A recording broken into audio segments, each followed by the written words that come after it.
Number 3. If you have the nth root of a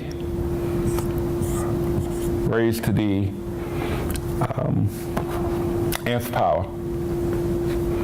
This is something saying, if I write this in the form that we mentioned to you earlier, the nth root of a simply means that you have a raised to the what? 1/nth power. And then that whole thing is raised to the what? Nth power. So if I multiply this n times n, which is your laws of exponents, nothing new, this will give us what? A raised to the n over n. And what is that? That's the same thing as a to the first, which is equal to a. Okay? So you can play along with it, but this is how you would separate. Number 4, I have a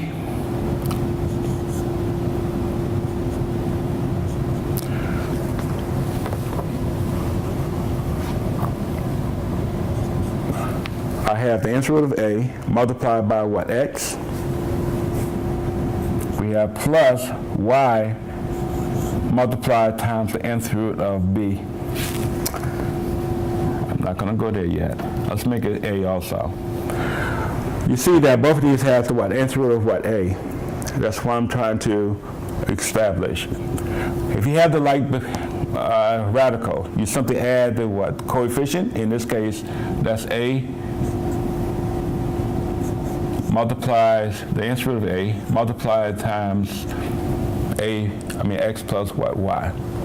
So in this case, you're adding what? X and your what? Y, and you're keeping the nth root. Let me give a quick example before we continue.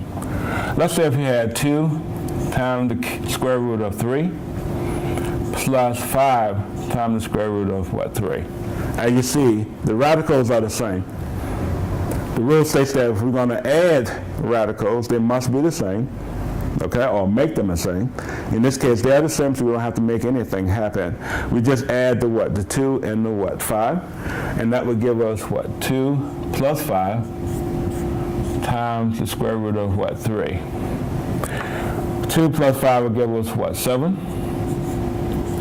So we have 7 times the square root of 3. Okay. So in adding and subtracting, the radicals must be the same before you can add and subtract. So this is what we have. Along with that, subtraction. If I gave you 7 the square root of 2 minus 13 the square root of 2. Both of these have the same radical.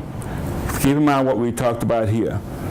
We can use a plus or minus in that situation. So if I look at it, both of these have the same radical, so all I need to do is what? Subtract the what? Coefficients.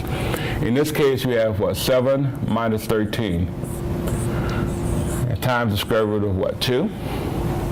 So if I subtract 7 and the 13, that will give us a negative what? 6 times the square root of 2. So basically going back to the arithmetic part of this, as well as using the laws of exponents, okay? So these are the only laws that you need to recall in doing your radicals, okay?